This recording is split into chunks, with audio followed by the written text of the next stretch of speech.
So hello everyone, welcome to Vansh smart classes Jaipur once again.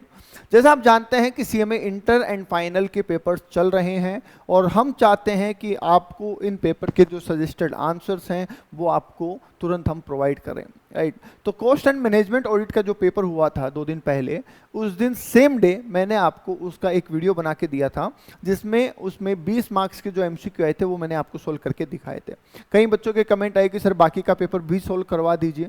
तो देखिए इसमें क्या है, पहला पॉइंट तो ये कि थ्योरेटिकल चीज़ों को तो मैं एक्सप्लेन कर सकता हूँ, उसको लिखवाना पॉसिबल नहीं है क्योंकि सबका लिखने का डिज़ाइन अलग है, सब नोट्स में थोड़ी थोड़ी लैंग्वेज अलग हो सकती है। तो उसके लिए मैं आपको सिर्फ एक आइडिया दे दूंगा और मेरे नोट्स में वो चीज़ कहाँ आपको पढ़ने को मिलेगी वो आपको मैं बता दूंगा, ठीक है। दूसरी बात आती है प्रैक्टिकल। यस, प्रैक्टिकल में मैं आपको ट्रीटमेंट बता दूंगा कि किसका क्या ट्रीटमेंट करना था और फाइनल आंसर बता दूंगा कि किसका क्या फाइनल आंसर होगा। ये चीज़ें हम आप आज डिस्कस कर लेंगे। साथ ही साथ हम जो डिस्कस करने वाले हैं वो पेपर का लेवल डिस्कस करने वाले हैं। तो चलिए शुरू करते हैं। सीएमए फाइनल जून 2024 का पेपर है, ठीक है, और कॉस्ट एंड मैनेजमेंट ऑडिट का पेपर है, राइट। सबसे पहले सेक्शन ए जो कंपलसरी था उसमें आपको 10 एमसीक्यू पूछे गए हैं। इन 10 एमसीक्यू का मैंने सेपरेट वीडियो दिया हुआ है, फिर भी मैं आपको इनके आंसर बता देता हूं ताकि अगर वो वीडियो आपने नहीं भी देखा होगा तो आपको पता चल जाएंगे। सबसे पहला क्वेश्चन ये था कि सर कितना % टर्नओवर मेरा एक्सपोर्ट से होना चाहिए ताकि मुझे कॉस्ट ऑडिट ना करवानी पड़े, तो जिसका आंसर है 75%। दूसरा क्वेश्चन ये था कि सर अगर कोई कॉस्ट अकाउंटेंट है और उसको कोई जेल हो गई तो कितने साल खत्म होने के बाद वो दोबारा से ऑडिट करने के लिए एलिजिबल हो जाएगा, तो आंसर है 10 साल। 10 साल के बाद में वो दोबारा से ऑडिट करने के लिए एलिजिबल हो सकते हैं। कॉस्ट ऑफ रिपेयर मेंटेनेंस से कौन सा कॉस्ट अकाउंटिंग स्टैंडर्ड डील करता है, तो CAS 12 डील करता है, राइट। नेक्स्ट क्वेश्चन नंबर 4 कि सर CS2 के हिसाब से इंस्टॉल्ड कैपेसिटी और नॉर्मल कैपेसिटी का डिफरेंस क्या होता है, वो होता है नॉर्मल आइडल कैपेसिटी, जो कि लंच ब्रेक डाउन और ये प्रिवेंटिव मेंटेनेंस वगैरह की वजह से प्रोडक्शन नहीं हो पाता है, राइट। द सस्केप्टेबिलिटी ऑफ असर्शन, मतलब ये इनहेरेंट रिस्क की बात कर रहा है कि सारे कंट्रोल लगाने के बावजूद भी जिसे मिटिगेट नहीं किया जा सकता, that is called inherent risk, और पांचवें का आंसर हो जाएगा आपका इनहेरेंट रिस्क। नेक्स्ट पूछ रहा है CS 103 कॉस्ट ऑडिटिंग स्टैंडर्ड 103 किससे डील करता है, तो सर ये ऑब्जेक्टिव ऑफ कॉस्ट ऑडिट और cost audit according with the cost auditing standard से डील करता है। 7 क्वेश्चन बोल रहा है कि cost of sale generation of utility, अगर आप खुद के लिए यूटिलिटी जनरेट करते हैं तो उसमें इनमें से क्या शामिल होगा, तो सर इसमें से फैक्ट्री ओवरहेड शामिल होगा क्योंकि बनाने में फैक्ट्री ओवरहेड लगता है, ठीक है। क्वेश्चन नंबर 8 पूछ रहे हैं कि सर जब आप किसी ऑर्गेनाइजेशन में बहुत सारे चेक्स और कंट्रोल लगाते हैं ताकि वहां पे एफिशिएंट काम होता रहे, तो इस प्रोसेस को क्या बोलेंगे, इस प्रोसेस को हम इंटरनल कंट्रोल बोलेंगे, राइट, ठीक है। नेक्स्ट आ जाइए सर क्वेश्चन नंबर 9 कि सब जब आप ऑडिट की प्लानिंग कर रहे हो और अगर आप एसएससी के इंटरनल कंट्रोल की डिजाइन को पहचान लेते हो तो उससे आपको क्या फायदा मिलेगा, उससे हमें फायदा ये मिलेगा सर, हमें ये पता चल जाएगा कि कहाँ पे गलती होने के चांसेज है और कहाँ पे नहीं है। लास्ट जो क्वेश्चन था क्वेश्चन नंबर 10 वो ये था कि sir prevention of money laundering act 2002 में अगर कोई क्राइम करता है और पकड़ा जाता है तो 3 साल की मिनिमम सजा है, तो मैक्सिमम कितनी है, तो सर मैक्सिमम जो है वो 7 ईयर्स है, राइट। तो ये हमने कर दिए थे, फिर भी मैंने आपको दोबारा बता दिए हैं, और भी डिटेल में जानना हो तो फिर आप वो वीडियो देख सकते हैं। नेक्स्ट जो इसका बी पार्ट है उसमें देखिए 5 क्वेश्चन MCQ पूछे गए थे आपके रेशियो से रिलेटेड और 10 मार्क्स के ये थे। सर एक चीज़ बता दीजिए कि जो ये MCQ आए हैं इनका लेवल कैसा है। देखिए अगर MCQ के लेवल की मैं बात करूँ तो first, second, third question, fourth question ये इजी है, बिल्कुल इजी थे। फिफ्थ क्वेश्चन थोड़ा सा टफ था, ठीक है, फिफ्थ क्वेश्चन थोड़ा सा टफ था क्योंकि लैंग्वेज थोड़ी सी बदली गई है, ठीक है। सिक्स्थ बहुत इजी था, 7 बहुत ही इजी था, 8 भी बहुत इजी था, 9 भी इजी है, 9 थोड़ा सा आप ले सकते हैं, ट्रिकी है, और 10th इजी है। तो 2 MCQ जो है वो थोड़े से लेवल के थे और बाकी तो बहुत एवरेज वाले थे, राइट, बहुत सिंपल वाले थे। तो MCQ में तो आपको बहुत अच्छा स्कोर कर सकते हैं आप, पता नहीं आपने क्या अटेम्प्ट किया है, आई होप अच्छा ही किया होगा। नेक्स्ट जो क्वेश्चन है रेशियो का, देखिए रेशियो के बहुत सारे क्वेश्चन बनते हैं क्योंकि बहुत सारा डेटा बनता है और बहुत सारे क्वेश्चन बनते हैं, राइट। तो एवरेज क्वेश्चन है, ठीक है, पर बिना पढ़े कोई नहीं कर सकता, मतलब तुक्केबाजी में कर पाना ये क्वेश्चन पॉसिबल नहीं है। किसी ने रेशियो पढ़ा है तो ही वो ये क्वेश्चन कर पाएगा, वरना नहीं कर पाएगा। आपको डेटा दे रखा है, सेल, परचेज, रिसीवेबल, पेबल सब कुछ दे रखा है। पूछा क्या है सर, पूछा है कि आपसे केस ऑपरेटिंग साइकिल। सर सबसे पहले आपको ध्यान देना है कि साल में 365 दिन है, तो कोई भी कैलकुलेशन करें तो अकॉर्डिंगली आपको करनी है। तो कैश ऑपरेटिंग साइकिल का मतलब क्या है सर? होता क्या है कि मैं माल लेके आता हूँ, फिर मैं माल बेचता हूँ, कुछ माल मेरा स्टॉक में फंसा हुआ रहता है ना, सॉरी कुछ पैसा मेरे स्टॉक में फंसा रहता है, तो जो मेरा केस है वो रिलीव कब हो जाता है, ठीक है, इधर से मैं लाया, बेचा और फिर वापस लाया, ऐसा चलता रहता है, तो इसको बोलते हैं कैश ऑपरेटिंग साइकिल। तो सर यहाँ पे ये कितना है? तो सर देखिए यहाँ पे ये हो जाएगा आपका, इन्वेंट्री 53 डेज की आपके पास में होती है, 23 डेज पैसा आने में लग जाता है, मतलब 53 डेज पैसा आपका इन्वेस्टेड रहता है इन्वेंट्री में, फिर 23 डेज लग जाते हैं डेटर से लाने में, और 47 डेज आपको पेमेंट के होते हैं। तो जो साइकिल है वो 29 डेज का नेट साइकिल होता है, मतलब आपके पास आएगा इतने दिन में, देने के लिए इतना टाइम है, तो 29 डेज का ये साइकिल आपका है। तो यहाँ पे आंसर रहेगा सी, 29 days, right. Okay, current ratio पूछा है टी लिमिटेड का। सर करंट रेशियो का फॉर्मूला हमें पता है कि current asset upon current liabilities होता है। करंट असेट कितनी है? करंट असेट सर हमारी यहाँ पे है 7,70,000 और करंट लाइबिलिटी है 7 लाख, तो यहाँ पे आंसर हो जाएगा 1.1 विच इज ए आपका सही जवाब हो जाएगा। कैसे होगा सर? करंट असेट में क्या क्या आ रहा है? सर करंट असेट में आ जाता है आपका इन्वेंट्री आ जाएगा और रिसीवेबल आ जाएगा, जोड़ दीजिए इसको तो 7,70,000 रुपये की करंट असेट हो जाएगी, और इन दोनों को जोड़ दीजिए तो करंट लाइबिलिटी हो जाएगी, राइट। तो इस तरीके से आपका आंसर आ जाता है 1.1। दूसरा बोल रहा है सर क्विक रेशियो बताइए। क्विक रेशियो का मतलब होता है sir quick asset upon current liability. क्या होता है? Quick asset upon current liability. Current liability तो सर अभी अपन ने निकाली थी 7 लाख रुपए। अब सवाल आता है क्विक असेट मतलब क्या? तो सर क्विक असेट का मतलब होता है आप इन्वेंट्री को छोड़ दीजिए उसमें से, ठीक है। तो सिर्फ रिसीवेबल लीजिए, वो है आपके 3,20,000 रुपये, तो यहाँ पे लिखिए आप 3,20,000 रुपये, तो ये आपका जाएगा 0.457 समथिंग, इट मीन्स 0.46, तो ये आपका आंसर हो जाएगा यहाँ पे बी, राइट, डन। नेक्स्ट आ जाइए sir sales to working capital ratio. Sales to working capital तो हमें पता है सेल्स अपॉन वर्किंग कैपिटल होगा यहाँ पे, राइट। तो सेल्स कितनी है सर हमारी? सर सेल्स तो है 40 लाख, ठीक है, सेल्स कितनी है हमारी? 40 लाख है, और कैलकुलेटर देना एक बार। हाँ, तो 770 माइनस पेबल ओवरड्राफ्ट, ठीक है, लेंगे नहीं, ठीक है, 520 आ गया, यस। तो आपका यहाँ पे हो गया 40 लाख अपॉन 5,20,000, 40 लाख अपॉन 5,20,000, तो 7.6923, तो आंसर हो जाएगा आपका 7.69, राइट। 7,70,000 की करंट असेट थी, उसमें से अपन ने अकाउंट्स पेबल कम कर दिया। ओवरड्राफ्ट यहाँ पे हम कम नहीं करेंगे क्योंकि ओवरड्राफ्ट को हम वर्किंग में नहीं लेते हैं, लिक्विड में नहीं लेते हैं इसमें, ठीक है। ले भी सकते हैं, ऐसा नहीं है। अब देखो यहाँ पे कई बुक्स हैं जो ओवरड्राफ्ट को करंट लायबिलिटी में लेती है, ठीक है, और कई बुक्स है वो नहीं लेती, पर अगर आप उसको लेंगे तो आपका आंसर मैच नहीं होगा। तो मैंने आपको उसी हिसाब से करवाया है जिस हिसाब से आपका आंसर मैच हो रहा है। रेशियोज में हर जगह मल्टीपल थॉट्स आते हैं, मैंने पढ़ाते टाइम भी आपको बताया है। तो हमने यहाँ पे current asset minus current liability जब लिया है तो करंट असेट पूरा लिया है, करंट लायबिलिटी में सिर्फ अकाउंट पेबल को लिया है, राइट, ठीक है, फॉर वर्किंग कैपिटल। आगे आ जाइए sir question number 5। Question number 5 interpretation का क्वेश्चन है कि सर ये सारी कैलकुलेशन जब आपने कर ली तो इनमें से कौन सा आपका जो है कैलकुलेशन या स्टेटमेंट सही है। पहला कह रहा है कि सर ऑपरेटिंग साइकिल की जो लेंथ है वो इंडस्ट्री के एवरेज से ज़्यादा है, इंडस्ट्री की एवरेज 45 डेज है, तो ज़्यादा कहाँ हुई? हमारा तो 29 आया था ना, हमारा कैश ऑपरेटिंग साइकिल 29 है और इंडस्ट्री का है 45, तो उससे हमारी ज़्यादा है, तो ये कहना तो गलत होगा, तो ये ऑप्शन गलत हो जाएगा, ठीक है। दूसरा आ जाइए, liquidity position is favourable. Liquidity position favourable है क्या? सर लिक्विडिटी रेशियो देखिए 0.46 है, तो नहीं, फेवरेबल नहीं बोल सकते हम, ठीक है। Liquidity position is better than the industry standard. Sir industry का जो करंट रेशियो था वो आपने दे रखा था 1.33 है, हमारा जो करंट रेशियो है वो 1.1 है, तो हम कैसे बोल सकते हैं सही है? तो हम ये नहीं बोल सकते। Resources are efficiently utilize, yes, ये आंसर सही है क्योंकि हमारा जो करंट रेशियो है और ये केस साइकिल जो है ना, इसकी वजह से हम कह सकते हैं कि हमारा जो रिसोर्सेज है वो सही यूटिलाइज हो रहे हैं, ठीक है। तो आंसर मैंने आपको बता दिए, पहले का आंसर 29 डेज है, दूसरे का आंसर 1.1 है, तीसरे का आंसर 0.46 है, चौथे का आंसर 7.69 है और पांचवे का answer resources are effectively utilize हो जाएगा।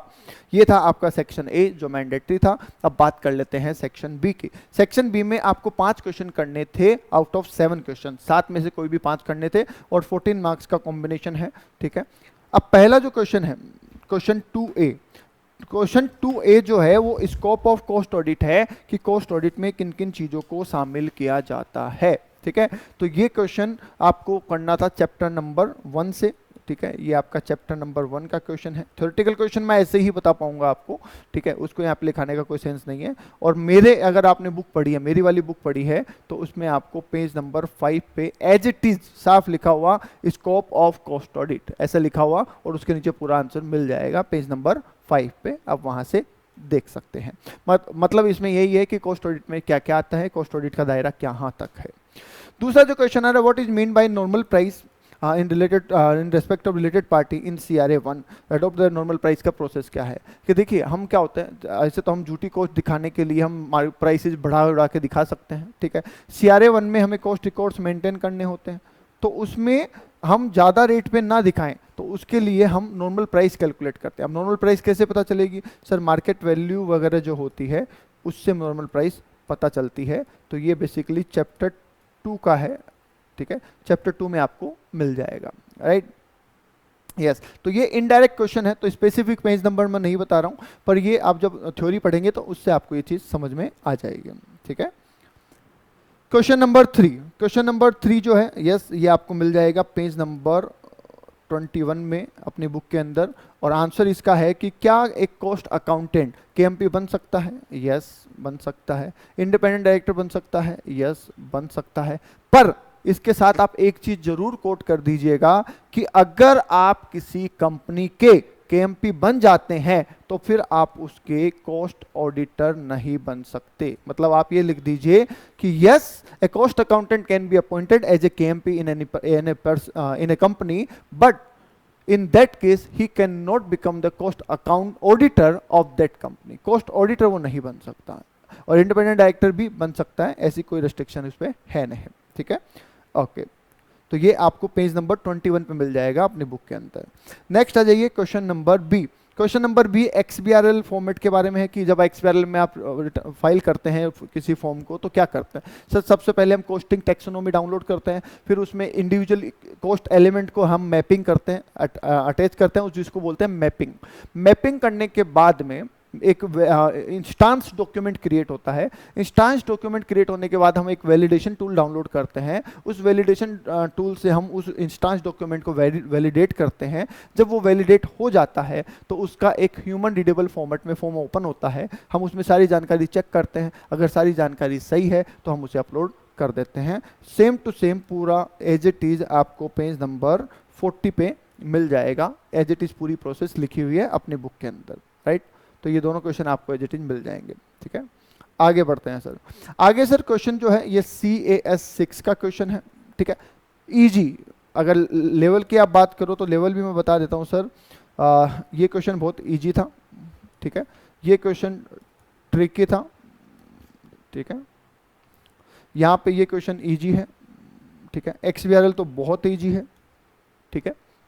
ये क्वेश्चन भी इजी है। क्यों इजी है? क्योंकि सेम टू सेम क्वेश्चन अपने नोट्स के अंदर है और same to same question book में भी है, ठीक है। आपको क्या करना था सर? करना ये था कि आपको 3 कॉलम बनाने थे। एक पर्टिकुलर्स का कॉलम बनाना था, राइट। इस तरीके से आपको 3 कॉलम बनाने थे। तो एक पर्टिकुलर्स का हो गया, एक क्वांटिटी का हो गया, एक अमाउंट का हो गया। इस तरीके से आपको 3 कॉलम बनाने थे। पहले कॉलम में आप लिखते ओपनिंग स्टॉक, दूसरे में आप लिखे 5000 क्वांटिटी, तीसरे में आप लिखते 3,60,000 रुपए। तो इस तरीके से आपको ओपनिंग स्टॉक लिखना था।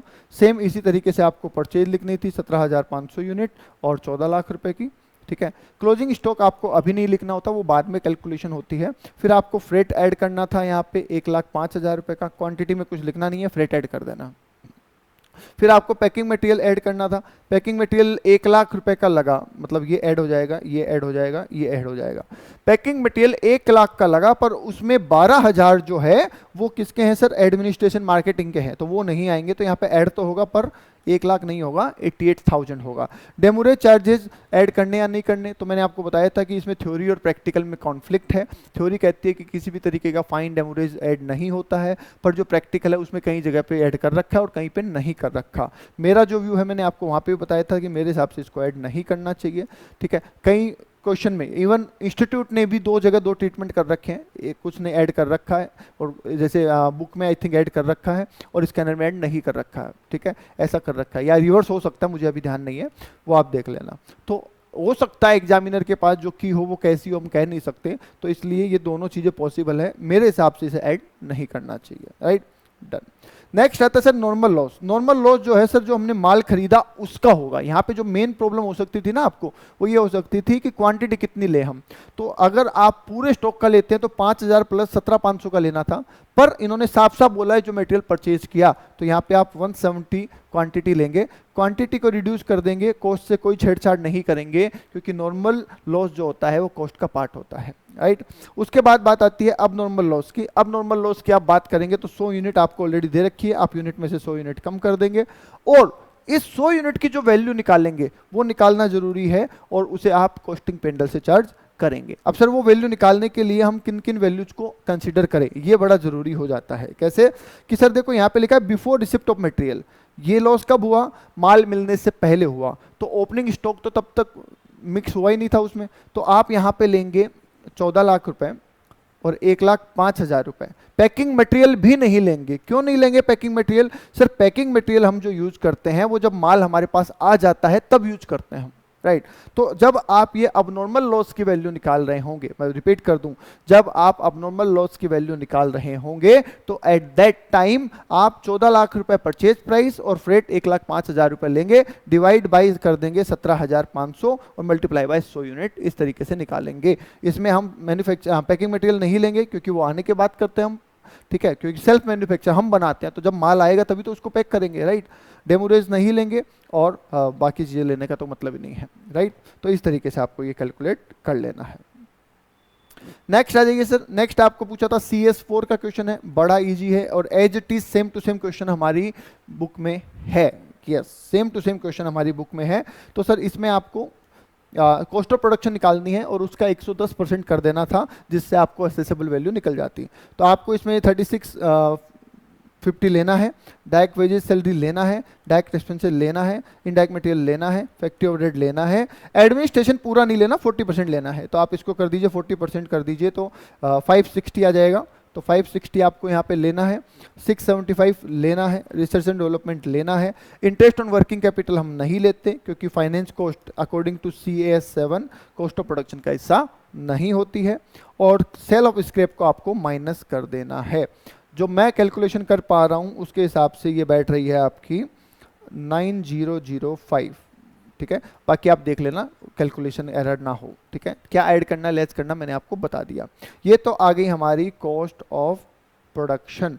अब असेसेबल वैल्यू जो है सर वो निकलती है 110%, तो 9005 इंटू 110% कर दीजिए तो आपकी 9905.5 निकल के आएगी। ये आपकी GST वैल्यू होगी, इस पे आपको GST चार्ज करना है। तो देखिए दो चीजें पूछी थी आपसे, पहला पूछा था कॉस्ट ऑफ प्रोडक्शन बताइए और दूसरा पूछा था असेसेबल वैल्यू बताइए। 7 नंबर का क्वेश्चन था, बड़ा ही इजी क्वेश्चन था, राइट। चलिए जी आगे बढ़ते हैं सर। सर आगे बढ़ते हैं तो रिकंसिलेशन का बहुत सिंपल सा क्वेश्चन आपसे पूछा गया, तो मैं कहूँगा बहुत ईजी क्वेश्चन है, ठीक है।